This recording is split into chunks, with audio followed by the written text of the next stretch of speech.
Hi, this is Kerry with Denver Gun Classes. Many of you are considering getting your concealed carry permit, and that's a great thing, and we teach that class here. One of the things that you need to consider when getting your concealed carry and actually carrying a weapon is your attitude, your mindset, and really what it means to be carrying a loaded gun. This is something that you should not take lightly. It is a very, very serious topic, and I want to make sure that before you come to a class that you're as prepared as possible as to what it really means to be carrying. Now let's take a look at what it actually means, right? Conceal. You're concealing a weapon. And now normally I use the phrase gun or firearm or handgun or something, but we got to keep in mind that we are carrying a lethal weapon. So this needs to change our mindset. If I ask you, why do you want to carry a gun?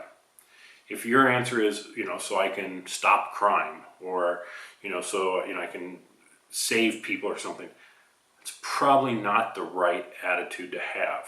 I mean, we are not superheroes out there. The primary purpose for carrying a concealed weapon or carrying a handgun is to protect ourselves, our family, and our property. If you are wanting to carry a gun so that you can take the place of police, you're going to end up in more trouble than it's worth. There's a ton of legal ramifications in shooting somebody, and you really need to be prepared for really what that means. And if you're not, then you may not have the correct mindset yet to be carrying a loaded weapon. So, a couple things to kind of start off with, right? When we are carrying something, we want to make sure that it is concealed. That is the utmost priority. We can carry a shoulder holster and have it in the public. We can carry on our belt. We can carry open, and it's completely legal in many places. That's going to make you a target, and that is definitely not what we want. We don't want to be the first person taken out if there's a shooting. We don't want to be drawing attention to ourselves in a dangerous situation. We want to be concealing that weapon. The more it's concealed, the safer we are, because the whole point of being able to use one is that element of surprise. And if we are brandishing it, that is not going to accomplish the purpose. So you need to make sure that you have a holster that is going to conceal it well within your pants or within your clothing. If I'm just going to make sure that this gun is not loaded, there's no magazine in it, so this one is perfectly safe to be demonstrating. If I have this shoved in here, you can see that I'm carrying. This is called printing, okay? I'm printing right now because you can see that I'm carrying. If you can see it, it's not concealed, right? So we want to have holsters that will properly conceal it from people knowing that we have one. Now, if you can't carry on your person because of your clothing, whatever you're wearing that day, then you want to carry off person. In the case of women, that would be in a purse. Men, I'm wearing shorts today. Well, that's going to really limit my options. It's going to have to be inside somewhere. I'm going to have looser fitting shorts so I can put it inside the kind of my belt loop here. If I was wearing pants, maybe I could have an ankle holster or something where it's just not obvious if I'm wearing a tight shirt where I'm going to print. Second, it's certainly a mindset, right? When you are carrying, you want to make sure that you have the proper state of mind. You do not want to be racing around in your car. You do not want to be causing mischief. You don't want to be breaking any other laws. You don't want to be having road rage. You don't want to be having domestic disputes. It is a totally different mindset when you have something in your possession, on your person, that can kill somebody. I want that to sink in a little bit. We are carrying these guns, these firearms, these handguns for the purpose of killing somebody. Now, if you're not prepared to take a life to defend yourself, your family, or your property, don't carry. If you're prepared for that and the emotional and possible legal ramifications, then you may have the right mindset. But if you're out there thinking that you're going to be a superhero and be stopping crimes, that is just bad juju. Let's take an example of a mall shooting, okay? Something that we're all really scared of. It's something that's happened several times this past year. If you're in a mall, you got your family, and you hear that pop, pop, pop somewhere in the mall, what are you going to do? Now, if your answer is, I'm going to draw my weapon and I'm going to go running towards it to put a stop to it, you're probably not the best person to be carrying a concealed weapon. First thing you want to do is get away. You want to be safe. That is the purpose of having a concealed carry permit. We want to be safe. What's the best way to be safe? Get away from danger. Okay? That is the entire purpose of defending ourselves, is getting away from danger. Now, if we can get away from danger without ever pulling our gun, that is even better. Get away from the problem. Second, hide. If you can't escape and get out to safety, hide somewhere safe. Now, maybe you can, maybe you can't, maybe you can get under a desk, maybe you can do something that will protect yourself and make it difficult or impossible for a bad guy to find you. Now, if you can't evade, you can't hide, now your choice is fight. And if you're going to fight, that's when you want to be able to protect yourself and get that bad guy to either stop or turn around and have him start running away or hiding or getting away from you. But pulling the weapon is the last resort. It's not the first resort or the second resort, it is the last resort. So make sure we have this proper mindset going in, that we're not going to be the superhero. We're going to have this on us as the last resort in trying to defend ourselves, our family, and our property. And if those are the things that we're doing, we're defending ourselves, our family, and our property, it's a sure bet that we're going to be able to come out of a shooting looking pretty good. Now, if you don't do that and you close in and you take action and you try and put a stop to a bad situation, you may be in some real serious trouble in terms of legal issues, because now you've become an aggressor. And that's the last thing you want to do when you're carrying a gun, is to be labeled as the aggressor. You want to be the defender, not the aggressor. And in a mall, this is a bad situation. There's tons of people around, and taking a shot may not just endanger the person who's committing the crime. You could be endangering a lot of people, because unless you are properly trained, you're not going to think through all the ramifications of where's that bullet going to go. It's going to go through that person. Where is it going to come out? Because like this one, this is the Beretta 9mm.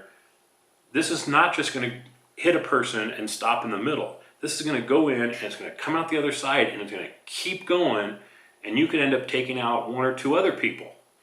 So unless you're really trained properly on how to manage that situation, you could be putting yourself and other people in even more danger than they were. So that's something we have to be very, very cognizant about.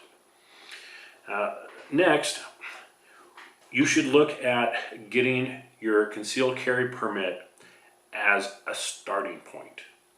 This is not the end. This is not, hey, I've got it, I can now put a gun on me and I can defend myself and I can do everything properly. Getting your concealed carry permit is the beginning. From there, you need to go on and get further training. You should take classes in proper pistol handling, pistol safety. There's some great classes called Don't Be a Victim, personal protection inside the home, and personal protection outside the home. And these will teach you all kinds of techniques that will help you better understand that situation that you can find yourself in and how to deal with it. So make sure that you understand that getting your concealed carry is just the beginning of an ongoing series of education, learning, and practice that you need to commit to make sure that you know how to properly use your handgun, that you know how to properly defend yourself, that you know how to properly manage that situation. Because there's a lot of variables involved. And one thing is you're going to have to send a lot of lead downrange to make sure that you know how to use that gun properly, that you know how to clear jams properly, that you know when something goes wrong, that how you're going to correct for it and how to deal with those types of situations. Let me give you an example. There is a kind of a formula that was developed a while back that kind of lays out the groundwork for an attack. And if you have an aggressive attacker who is coming at you from 20 feet away, now think about it, 20 feet isn't that much. And you should probably pause this video right now and go step off 20 feet so you can see how far that is. In most cases, it's only 2 or 2.5 car lengths, if you think of it that way. It's not that much of a distance. 20 feet, someone who is aggressively coming after you will get to you in 1.5 seconds. 1001, boom, he's there.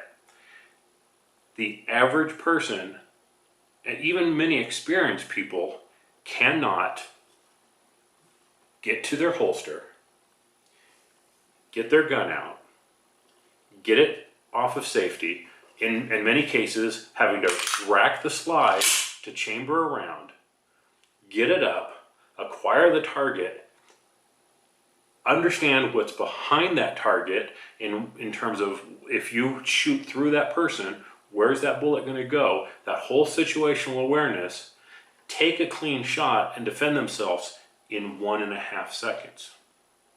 So when you start thinking in perspective, in the responsibility and the realities of carrying a concealed firearm, you really need to start looking at the ongoing training that's available to make sure that if that situation happened, that you'd be prepared for it. Now, what you're going to learn in those classes like Don't Be a Victim and Personal Protection Outside the Home is you're going to learn better situational awareness. You're going to learn how to be prepared. You're going to learn how to draw your firearm properly. You're going to learn how to not shoot yourself as you're trying to defend yourself. So training and ongoing education is a huge, huge part of your concealed carry permit privilege. You can call it a right, you can go Second Amendment, I'm not going to really discuss that. We're talking about the legal basis here in Colorado and what it really means. And to make sure that you can work your system properly and defend yourself is going to require practice, practice, practice, and ongoing training. Now, I'm not telling you this so that I can sell you more classes, because I don't care if you go to me or you go to one of the firing ranges or you go to any of the many very, very qualified instructors here in Colorado. You have to make sure that you're going to commit to the ongoing training to make sure that you can do this properly. Now, lastly, less important than the mindset, the how to conceal your weapon properly, and the other issues that I've already talked about, is going to be firearm selection. And it's probably just as important, if not more important, in many cases. So I'm going to pull out a couple different options here just to kind of discuss the different possibilities of what you might run into. So in front of me I have 3 fairly radically different firearms here. I've got a single action revolver, I have a small Colt 25 semi-automatic, and I have the Beretta PX4 Storm 9mm. Now you need to choose a firearm that's going to fit you well, that you can operate easily, and that you can conceal easily. Now, something like this, not going to be easy to conceal. It's really big. It is a 22, and I'll probably do another video on caliber selection, but if you're of the mindset or the attitude that a 22 will simply piss somebody off, you probably need to rethink that. A 22 has probably killed more people than any other caliber.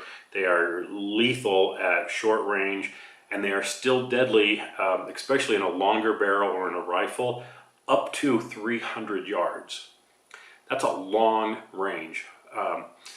22 are just as lethal as a 9mm. They may not do as much damage coming out, but they are still very, very lethal. In fact, I like carrying a 22 because of their small size. It's easy to get to, and you can put a lot of rounds downrange very quickly, and it's not going to make somebody sort of dead. Versus a 9mm is going to make them more dead. They're both lethal. So a revolver, maybe you can get a snub nose, you can get a smaller revolver. They're very reliable. You can get a double action, so as you pull it, it's going to cock. This is a single action, so you actually have to cock it all the way first. So that's going to be a deterrent for you in terms of getting the rounds off. This only holds 6 rounds.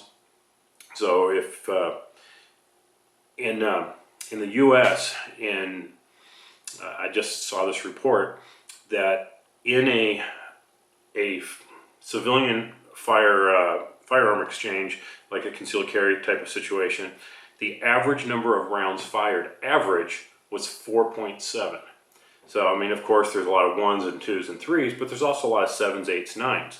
So 6 is going to be okay for one attacker, but if you have 2 people coming at you, it may not be enough. But revolvers are good. They're very reliable, and they can make a really good choice. But you're going to have to get a smaller one, which means a smaller barrel, not going to be quite as accurate. I love this gun. It's really fun to fire, but I'm not going to carry it. Let's move to the Colt 25 automatic. Now, this is a 25 caliber, which, if you look at the size of the shells or the cartridges, are bigger than a 22, but because of the way they're designed, they actually don't hold as much propellant, so they don't have the velocity of a 22, making this a much less lethal round than a 22. Now, at very close range, 4 or 5 feet, it's still going to be deadly. At 20 feet, not so much. At 30 feet, you're going to be lucky to hit somebody because that barrel is, I got it on safety, that barrel is so small. I mean, it's only a 2-inch barrel or a 2.5-inch barrel. So you're not going to have the accuracy. This gun is also fairly difficult to fire. This safety on the back is very stiff. I've had other people try and fire it, and they didn't think it was working because they didn't have the whole strength going into it that's required to kick that safety off.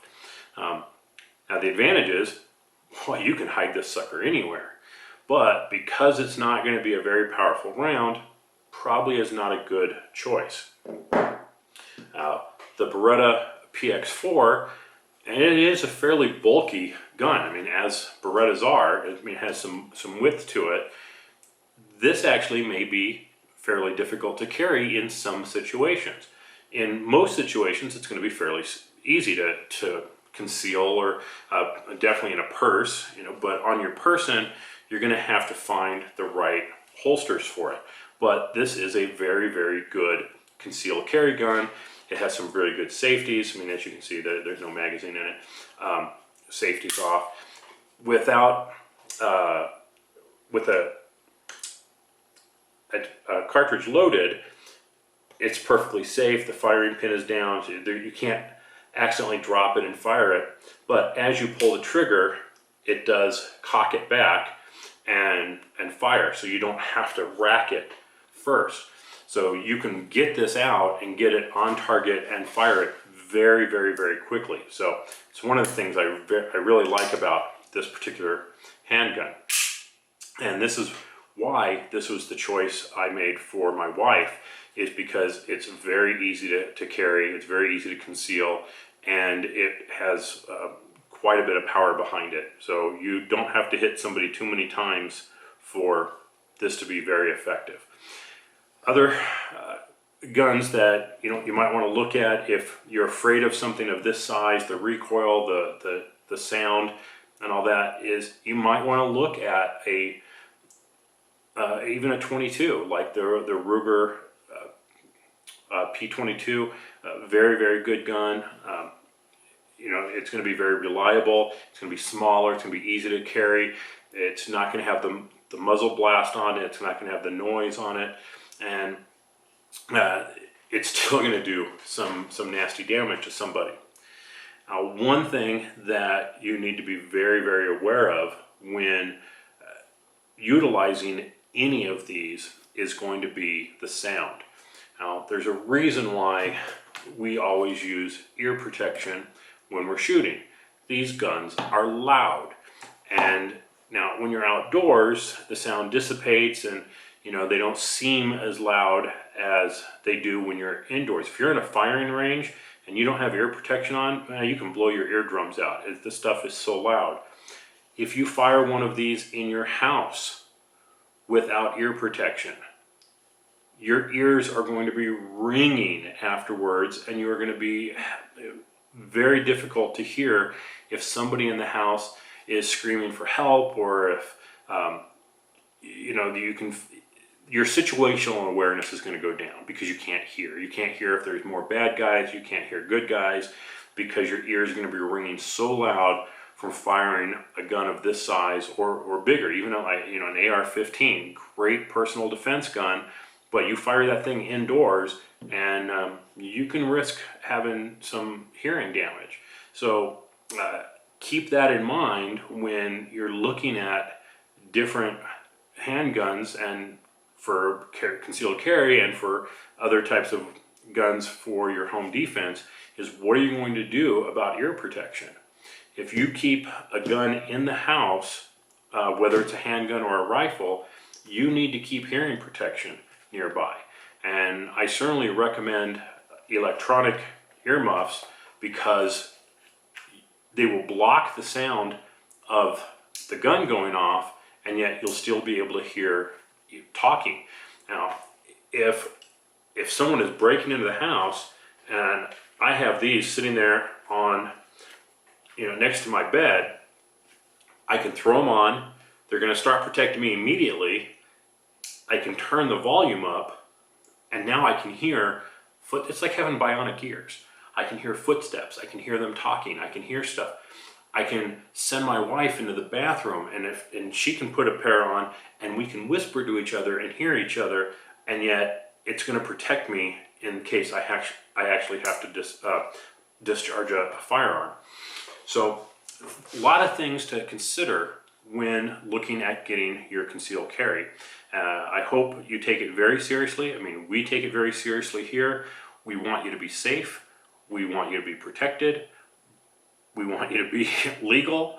We want the best for you, and we want to make sure that you never have to worry about any of these situations. So think very carefully about your decision to get a concealed carry, and if you decide to go through with it, please give us a call. Go to one of our classes, get started. If you are already experienced with a handgun, great. We have simplified courses. If you're not familiar with a handgun, then you're going to have a classroom setting, and we'll go to the range. We'll work with a couple different firearms so you can get the feel for it, and then you can start picking out a firearm for yourself, and then we can go on to additional training to make sure you understand how to use it. So I know this has been a very long video, but I hope it's been very educational and informative to you, and I hope it gives you something to think about in terms of what it means to be carrying something that has lethal potential. This has been Kerry Garrison with Denver Gun Classes. We'll catch you next time. Bye-bye.